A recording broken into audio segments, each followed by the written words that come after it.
Dear Aisha, congratulations on being the first ever Black woman to have your own Crave special. You are an inspiration. Martin Luther King Jr.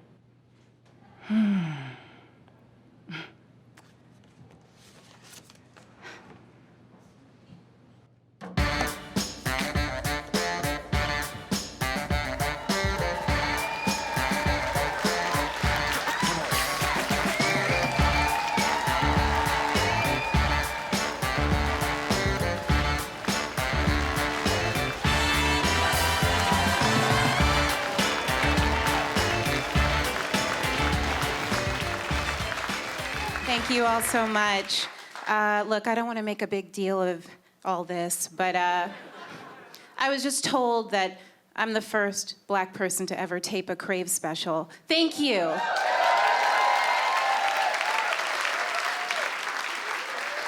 Keep it going for me. You're welcome. It's all good. It's all good. But again, I don't want to make a big deal out of it. You guys excited tonight? You know, I just found out that every time a Black person accomplishes a first, an angel gets called a nigger. I'm kidding, I'm kidding. Angels are white. Anyways, it's fine.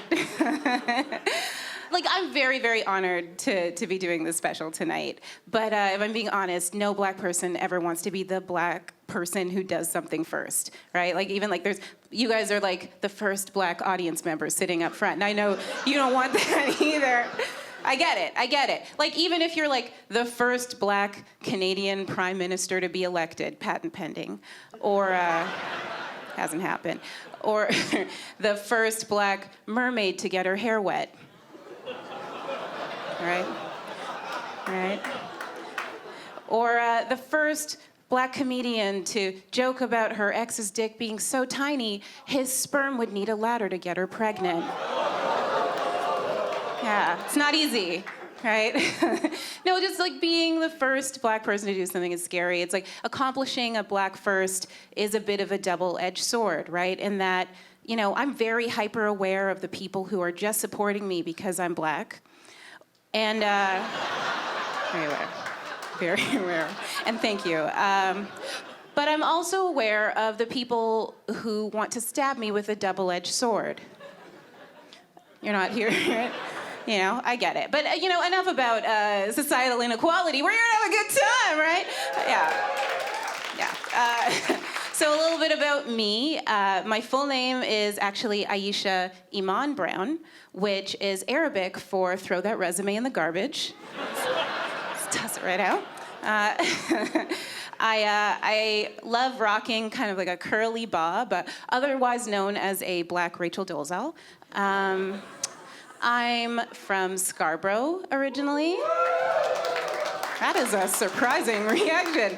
That's never gotten that reaction. For people who don't know, Scarborough is where Toronto keeps most of its Black friends, right?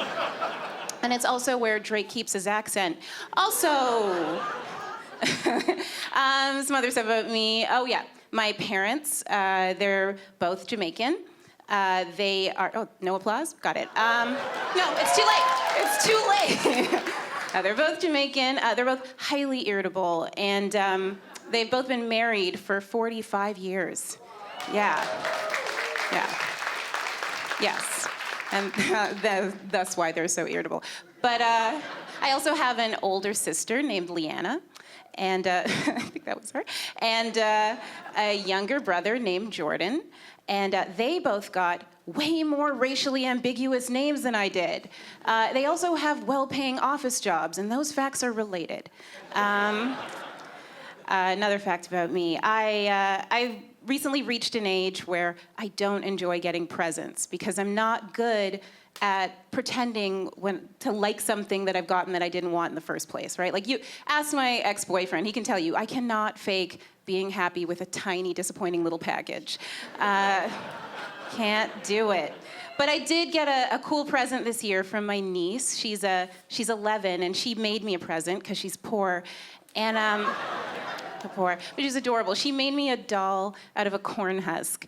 And she wanted to like look like me, so she painted the skin brown and gave it like yarn for hair and big red lips. She gave me like a hate crime for my birthday.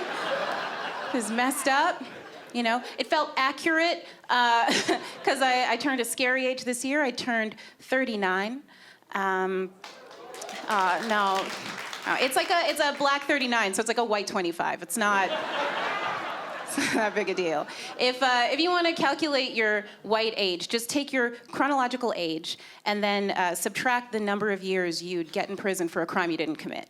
Anyways, no, that's science. It's fine. I actually don't feel that bad about getting older. I actually wrote a song about getting older. You guys want to hear it?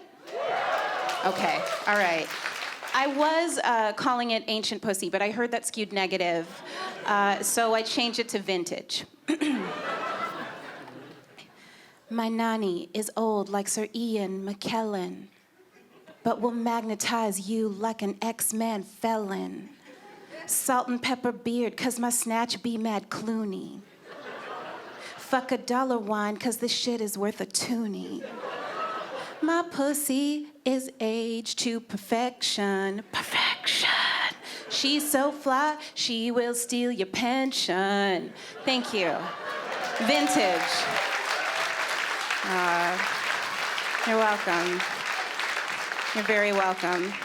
We'll pop the cork on that later. But now I've been getting a compliment actually in my 30s that I never used to get in my 20s, which is that I look really good for my age. Yeah, not a compliment, right? Because it makes you feel like expired milk that people drink and they're like, oh, that's not as rancid as I thought it was gonna taste, you know? Oh, pretty good, but it came from a cow with saggy tits. Like, hey, I feel like looking good for your age is a compliment with a qualifier, which lets me know that you had to lessen the meaning of the word in order to apply that compliment to me, right? That's hurtful. I'd never say to someone like, oh, you have such a cute baby in this lighting, right? Or, you look really thin for a woman named Aretha. Not nice. Oh, you guys know a thin Aretha? Okay. But I don't rely on compliments for my self-esteem, right? I actually got hit on the other day by a 25-year-old. Woo! Yeah, I was very flattered until he said, hey, I don't normally get at bitches your age. Yeah, but I'd still hit it, ma. Sweet. Yeah, I didn't really want to dignify that with a response, but I did want to fuck a 25-year-old, right? Yeah, who's with me? Woo, yes. I get nostalgic for crying on a bus and faking orgasms. That was my 25-year-old experience. Sometimes I tell that joke and people are like, oh, was it a black guy? Because they're prejudiced. But no, it wasn't. It was a white guy from Oshawa who was a hip-hop enthusiast. Because a lot of people don't know that Oshawa, which is in Ontario, is Ontario's capital for unemployment and wiggers. So, flattering. So nice. I don't know, I feel like 25-year-old wiggers are very into like middle-aged black women because, all that like rapping they do under bridges and, having moms the same age as them. So anyways, but I could never actually sleep with somebody in their 20s, right? Like anybody here in their 20s tonight? Okay, all right, get out. Leave. No, it's fine. It's just that being around you makes me feel like an evil Disney stepmom, right? It's not your fault. I just want to lock you in a tower and steal your youth and put it around my neck like an amulet, right? Because that's what fillers are. No, I'm just very aware when I'm around people in their 20s about things like crow's feet. Right? Which I didn't notice before, but now I'm like hyper-focusing on crow's feet, probably because they're called fucking crow's feet, right? Like we don't call our laugh lines hag tears, right? It feels needlessly hurtful, but that's the marketing of words. I feel like women, more than men, suffer from the marketing of words. Like, I don't know if you guys know this, but yeast infections and athlete's foot are the same thing. They're the exact same thing, right? Except one you get from playing ball a little too hard, and the other one, same. No. Exactly same. Oh, thank you. Thank you. Yeah. It seems a little unfair, right? Because like, you know, having athletes, but it's kind of cool, right? Like, you're a jock, so you got a rash, and everyone respects that, right? The other one, yeast infection, you're just fucking baguettes all day. Like, that's not how that works. I think women, we need to reclaim the yeast infection. Who's with me? Yeah. You know what? I'm renaming it. It's now called swimmer's vagina. Yeah. Or dancer's crotch. Either way. One other thing that makes me feel a little old is social media. I'm not used to it, can't relate to it because I didn't grow up with it, right? Like, I feel about Twitter the way my parents probably felt about, like, Game Boy, right? And the way their parents probably felt about, like, color TV, right? And the way their parents probably felt about freedom, right? Can't relate. It's gonna get worse tonight. Just lean into it. No, I think the real reason I'm not a huge fan of social media, though, is that I agree with democratizing words. I just don't really want to hear everyone's opinions on issues like racism and LGBTQ issues and sexism. Like, I probably don't want to hear about you on any of those things if you start a sentence with, I'm not racist, but, right? Or back in my day, never good. Or I'm the Premier of Ontario. Not good. Not good. Thank you. Yes, Doug Ford, for those who don't know. Doug Ford. It's weird when you think back, like, Doug Ford wasn't always the superstar in his family, right? You guys remember Rob Ford, his brother, the late Toronto mayor and President Trump pilot project? That was crazy. You know what was crazy, though? As much as, like, I never agreed with Rob Ford's opinions, I did like him more because he was charismatic. Like, he was just fun, right? Like, it's like if Darth Vader had, like, a cool little brother and everyone was like, oh, let's listen to him about the Force. He's a good guy.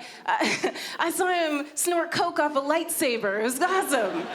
You know, everyone was just really about him. The one thing I didn't like, though, like, as much as I didn't like Rob Ford's opinions, I felt like people were kind of mean about his death. You know, like, they said he deserved what he got because of his unhealthy lifestyle and he dug his own grave, which is ridiculous. That man didn't have the stamina to dig a grave. Anyways. Yeah, I'm gonna sit in it for a bit. Until you come on board. No, I get it. Some people don't love that joke because they're human beings, but we all have sensitivities. Like, I've been told I have a hypersensitivity to racism.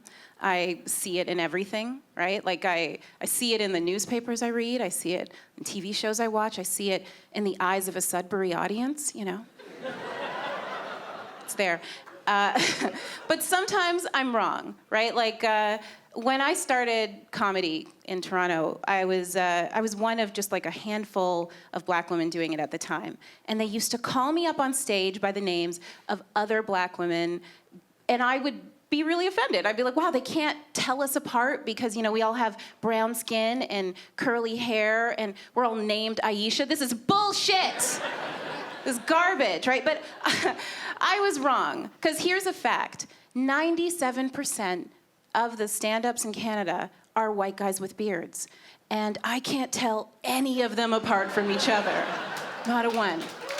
Yeah. Very true. Right? If one came up on stage right now and shot my dad in front of me and then disappeared into a craft beer festival, I wouldn't know who he was. Be like, the officers would be like, could you describe him? Like, he looked like an Ethan. Real Ethan-y. But, you know, not everything's all bad. I kind of got a cool compliment the other day from, like, an older white man, which I live for. But he came up to me after a show, and he was just like, hey, I really liked your set because it didn't make me feel bad about being an old white man. So I shook his hand, and I said, your neck looks like a testicle. Yeah, it's nice, you know? Right, so compromise, right? You know? He got to hear some fun jokes, and I got to see him cry dust. Anyways, yeah. I love you. No, but it's funny, because I don't think that man was like necessarily a racist just because he saw things through his own prism all the time. You know, like some people are just bad at compliments, right? Like I had an ex-boyfriend who was pretty bad at compliments. Like I remember once I was doing my makeup in the bathroom and he came in and he's like, "You don't need that." I was like, "Oh, wow, thanks." And he's like, "'Cause when women wear makeup, it's a lie." Whoa. Yeah, which is a very bold critique to get from a bald man who used to fuck me in a fedora, right? Right? That's crazy.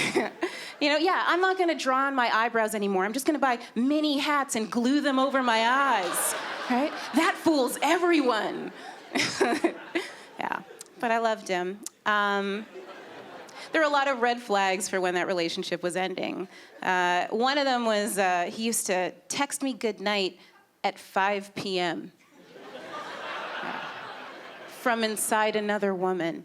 Yeah, it didn't happen to you.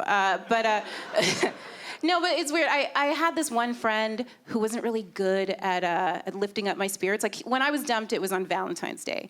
And so she came over to my house and she gave me like a chocolate-covered man, and she's like, "This is for you, because you don't have one." Whoa. You know, and I didn't know how to take that, but when her grandmother died, I gave her a chocolate-covered dead grandmother, right? Because that's what she understands, right? She also used to like throw cliches at me, right? Like you've heard that one, it's better to have loved and lost than to have never loved at all, right? Which is utter garbage, right? Right? Because it's the memories of love that make you hurt. Like you'd never say to a recently diagnosed diabetic, "Hey man, remember donuts? You love those. Sorry about your foot." Yeah, it's insensitive. Yeah. Oh, there we are. No. But to get over men, I've never found talking to people help me. I actually wrote a song about being dumped. Do you guys want to hear it? Yeah? Okay. I'm kind of jazzed about how much you guys like my sadness. All right. If you guys could help me with a beat, like a...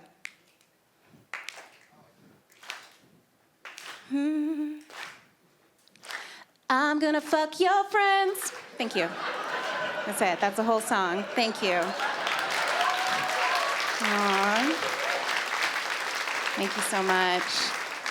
It's only funny because it's true. But I actually have a longer version of that song that I wasn't sure I should do. But you guys want to hear a longer version of that song? Okay. Okay. This one, so it's about being dumped and fired on the same day, because that happens. But don't worry, it's a club banger. Okay. Here we go. Lost my man and my job, now I'm losing my mind in a good way. But I'ma be just fine, don't have a fucking care in the world tonight. Gonna kick it with a stranger, maybe start a fight. All right, tried blow for the very first time. I'm 38, I could do a line if I want to.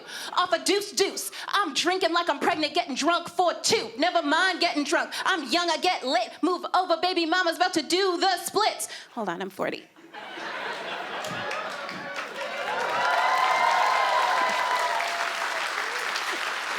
Impressed? I thought so. Let's move it to the bathroom and fuck on the floor. Like I said, I could go all night. I never get tired. I don't gotta wake up tomorrow cause I was fired. I'm 40 in a club on a Tuesday getting high. And I shot a man in Reno cause he tried to take my ride.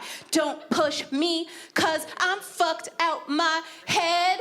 I just drunk dialed my ex-boy friend. Like I said, I'm fine. You never seen a bitch cry and puke at the same time? Thank you. Thanks. You know. Yes. So, you know, Beyonce made lemonade when she was cheated on, and I fucked all his friends. All right. No, but things aren't sad for me now. I've moved on. I have a new love in my life. I have a new boyfriend. Isn't that great? Yeah. And he's like a little younger than me, like not 20s younger. He's like 3 years younger than me. And the other day we're in bed and he turns to me and he's like, "Wow, I can't believe you're my elder." Elder, like he went down on me and I tasted like a Werther's original, right? Elder. And then he saw how hurt I was, and he was just like, no, it's just that you look really good for your age. Yeah, right, from someone I love, right? So to make him understand how that felt, when we were making love later, I was like, you're in me so deep for a white man. Yeah. Yes, thank you. This room is majority white, and I don't give a shit. I'll throw all your dicks under that bus. That joke is very unfair, though. He is in the highest dick percentile of all the men I fucked, right? It's a lot. But no, I also feel like, I don't know. When it comes to love, I don't see color, just length and girth. It's important. It's what's inside that counts. But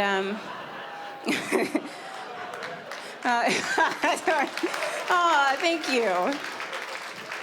No, actually, before him, I did kind of only date black guys before him. And a lot of those guys had dreads. That was my type. I loved guys with dreads. If you looked like you didn't eat pork or black women out, I was getting in them Wycliffe jeans. I loved it, right? But now dating a white guy, I'm getting a perspective on things, on certain inequities that he faces.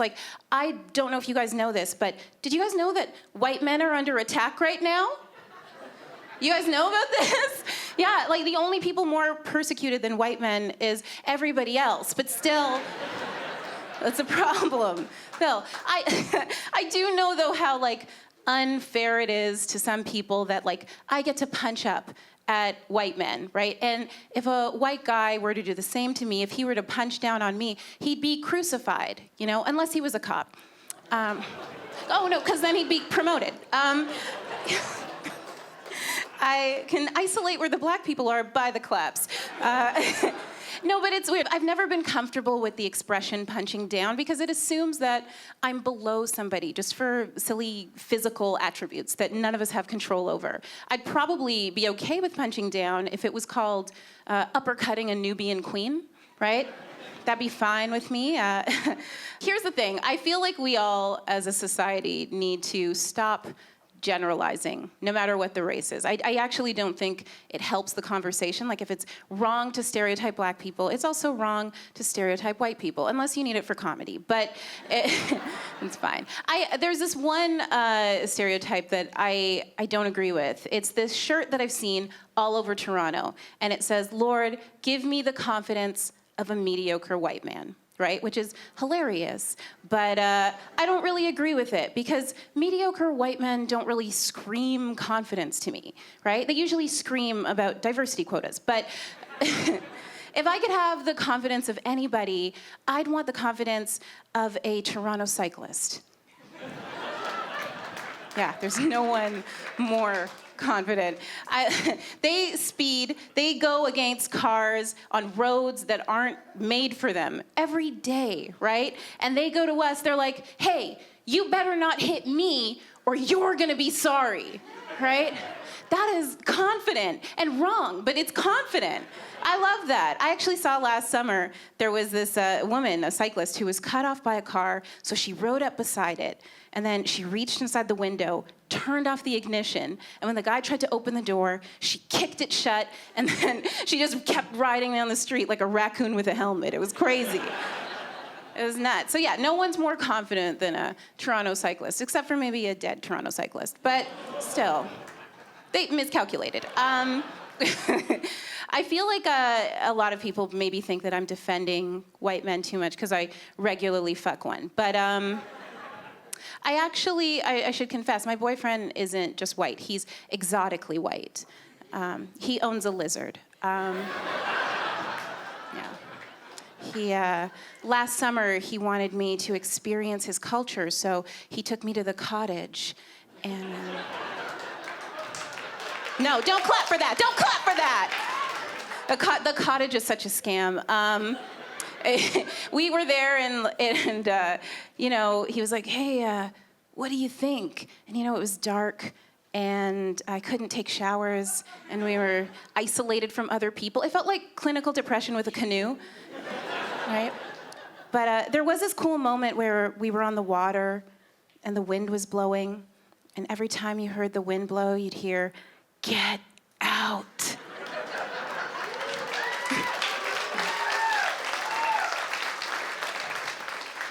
It's fine, though. It was just his mom. It's fine. No, I should stop telling that joke, because his mom is actually really lovely, and she's actually been pressuring us to have kids lately, because it is like every white grandmother's dream to have a baby with a name they can't pronounce. So that's real excited about it. This is my granddaughter, Alopecia. It's Ashley. No. The thing that actually makes me think I want kids sometimes is I mentioned earlier I have a niece and nephew, and they're actually both biracial, so half their lives matter to me. The half. But no, I love them very much. But I do get annoyed when like only their white features get complimented and acknowledged. Like people are always complimenting their like cute little green eyes or their wavy brown hair, but no one cares about their little round noses or their innate sense of rhythm, you know? It's weird. I don't know. My boyfriend and I have been talking a lot about kids, but I recently had this epiphany where I realized, like, I'm almost 40, and I don't have any kids right now, and I've never been pregnant, and I feel like if I don't have a baby by now, I'm probably not putting it in the right hole. I don't know. How does it work? What? No idea. I don't know, but other people seem like way too excited at the prospect of us having a baby, right? Like, I've had friends come up to me and they're like, "Oh my God, you guys have to have a baby because you could have the next Barack Obama." Wow, like that's a crazy assumption. Yeah, we could also have the first biracial Hitler. Like, that's a possibility, right? And people were doing the same thing with Prince Harry and Meghan Markle, right? Like with her pregnancy. They're like, "Oh, I wonder what the baby will look like. Is it gonna have her bronzy skin and his years and years of inbreeding? Wow." Ooh, just Beyonce with a hand in the middle of its forehead. Oh, so cute. I know. Adorable. I was very nervous to introduce my boyfriend to my dad at first because, my dad and I have had different experiences with white people, Also, like, I hate to play favorites, but my dad's my second favorite parent, That's scary. No, and here's a little known fact about my dad. He moved to Ottawa in 1965 from Jamaica, and so he was the first black person to ever move to Ottawa and not leave right away.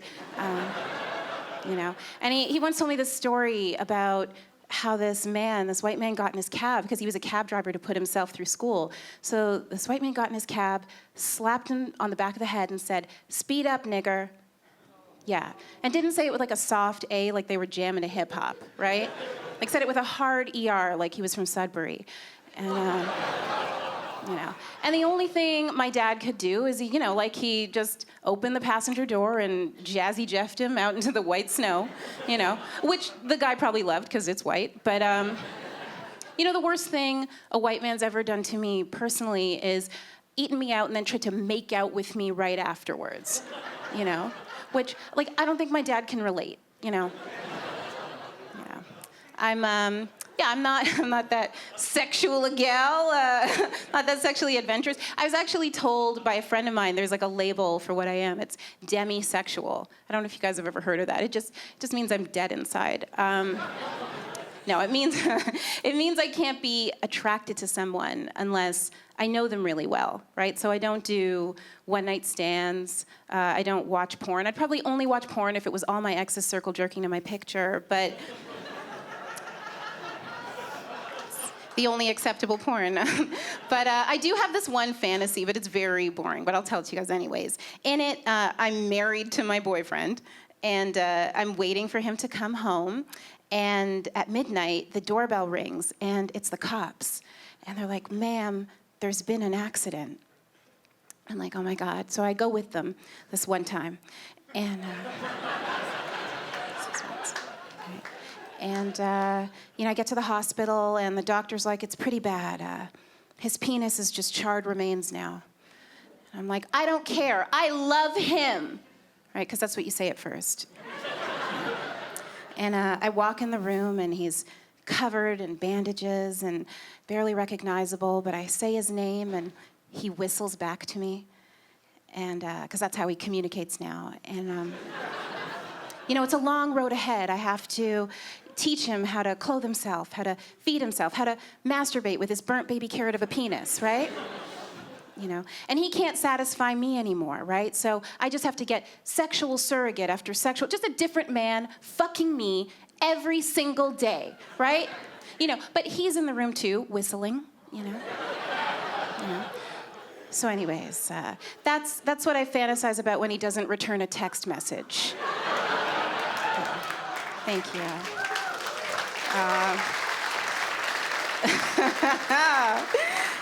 That's his least favorite joke. All right. Sometimes that joke gets a little dark, so I like to play a game afterwards to pick it up. You guys want to play a game? Okay, great. It's 2 truths and a lie, where I say 3 things. 2 of them will be true, 1 of them's a lie. You have to guess which one the lie is. Okay, I was captain of my high school swim team. I speak fluent French. I'm clinically depressed. Here's a hint. Je suis triste. Oh, depression. Oh, none of us win. Oh. No, it's fine. It's just situational. I only get sad when I think about the state of the world or being black. Anyways, just hard. But no, I do have a lot of friends who are in therapy, and they always love recommending therapy to me. Like it's like a true crime podcast where at the end you're like, oh my God, it was the dad all along, right? Like everybody loves therapy so much, but I don't know that would help me. If anything, I might go for social anxiety. I have a lot of social anxiety. Not because I have like a fear of meeting new people. It's more of a fear of meeting people I don't remember having met before, right? Because they never react normally. They're always a maximum amount of offended, right? And I always want to explain to them, like, I actually have a neurological condition where I have a really hard time remembering the names and faces of people I don't give a fuck about, right? Just terrible. Yeah, no, it's not my fault. You're unremarkable. But I also have this like other complex, and a lot of black women have this. They actually have a clinical name for it.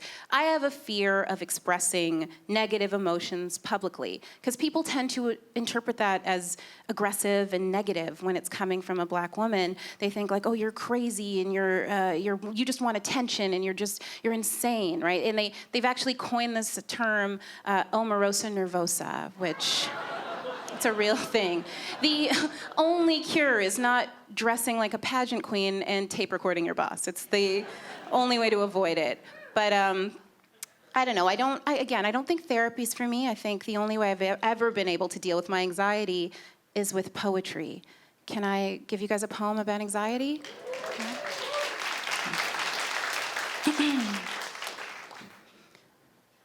My fear is always watching and puts me into shock. An invisible specter on my shoulder, called the anxiety hawk. Its beak nestled by my ear, whispering a mean thought, fanning worry flames with his wings, like the anxiety hawk. Is he falling out of love with me?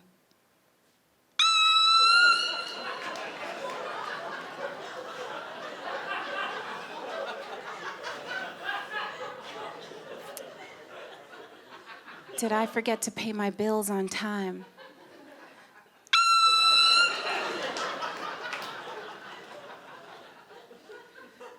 Do I need to worry about these hawk-specific hallucinations?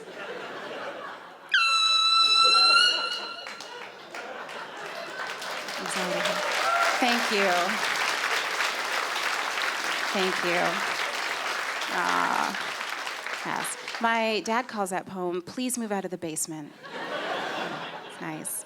I don't know. There is a lot to be anxious about, though. Like, I don't know, I have a niece. I'm anxious about the world for women, for girls. Like, my niece is a cute kid, but it's weird, like, how people react to cute little girls. Like, I brought her with me recently to the mall, and this woman sees her, and she's like, oh my God, she's so beautiful. What's her name?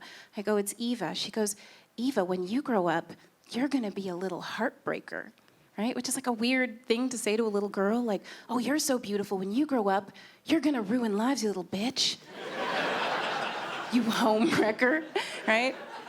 That's crazy. My nephew gets it a little differently. He's 9, and everyone's like, "Oh my God, how many girlfriends does he have?" Right? Which is again, a weird thing to say to a kid. Like, first of all, don't put your weird heteronormative bullshit on my nephew. You don't know who he's gonna love, right? Stop making assumptions. Yeah, no, I'll take that. Yeah, Also, he's been in a pussy drought for 9 years, so maybe don't bring it up. Real sensitive. Now, kids remember the things that you say to them. And I know this because, I remember the stuff people used to say to me when I was a kid. I remember being in middle school, and this girl came up to me, and she was like, "Hey, you could be a model if it wasn't for your nose, nose, nose." Yeah, she said it 3 times. And I didn't realize how much it affected me until years later when her twin sister was hit by a bus. I remember thinking, wrong one, Jesus. Yeah. No, I'm kidding. No, I'm not religious. It's fine. It's fine. I will say I love living in Canada. I feel a lot less anxious living in Canada. I guess I'm saying that because I don't want to be deported, but I love living here. I was having this conversation the other day with an American friend, but I have to say we were not agreeing on a certain point. I actually think that Donald Trump deserves to be the Republican nominee for president for as long as they'll have him, and I'll explain. I used to work in an office with this guy named Randy, and Randy used to brag about bagging bitches without a condom because he was a good guy. And swell dude, salt of the earth. And this one day, Randy comes into the office looking really dejected. I was like, "Randy, what's wrong?" And he's like, "I don't want to talk about it." I go, "Randy, I'm your casual work acquaintance. You can tell me anything." Right? Open your soul. And he's like, "Well, I think I may have contracted genital warts." And I don't want to say that he deserved to have warts on his penis, but he did. 100%, right? And that's how I feel about the Republican Party, right? Yeah. Right? Yeah. Yeah, Donald Trump is the genital wart of a nominee that they deserve, right? So yeah, that's kind of why I thought Hillary Clinton would win in 2016, because if anyone knows how to deal with a diseased penis. Yeah, that joke is very both sides. Sometimes you gotta do shows in Sudbury. Anyways, look, before we end tonight, I just wanna say that this show was a dream come true for me. Oh, thank you. No. Thank you. Yeah. I've honestly been dreaming of having my very own Crave special ever since I was a little girl in cornrows, playing double dutch by the corner 30 days ago. But no, I have to say a huge thanks to Crave and to JFL for letting me do this, because it's insane. It really wouldn't have been possible 70 years ago.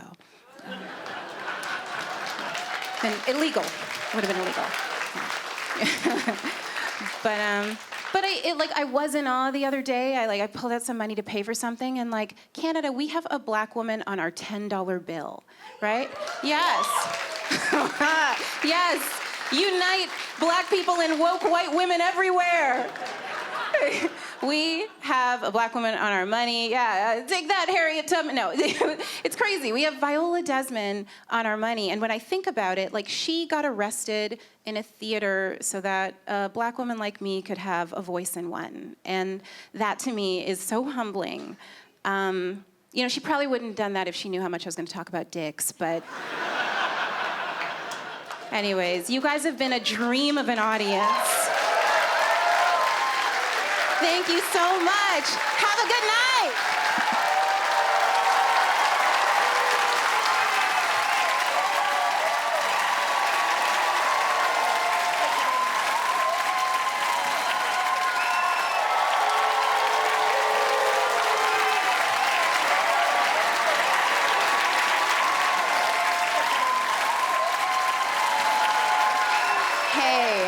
I'm back. Okay. So this is actually a song about the reason that me and my boyfriend broke up. Okay. You guys with me? Okay. Christmas Eve, your parents' kitchen, grabbing a midnight nibble. Your dad said something corny and it made me kind of giggle. His robe is open, his knees need lotion, Caribbean king. Wanna get wet swimming in his Billy Ocean. I said, Mr. Thomas, can I get you something to eat? He said, sit on my face without missing a beat. And before I even knew it, I was riding this nigga. I looked down at his face, cause he looked kind of familiar. He was your dad. And I hope you're not mad. If you are, I don't care. He can get it. He's bad. Yeah, he's a little chubby, but in bed, he's the bomb. I know he makes cute kids. At least he did with your mom. It ain't even cheating, cause he's just like you. A little finger in the booty makes him come too. Takes me out shopping, spends all of his pension. He ain't old, he's just aged to perfection. Your dad. Thank you. Thank you. Well, I think that's it. Thank you all so much. Good night.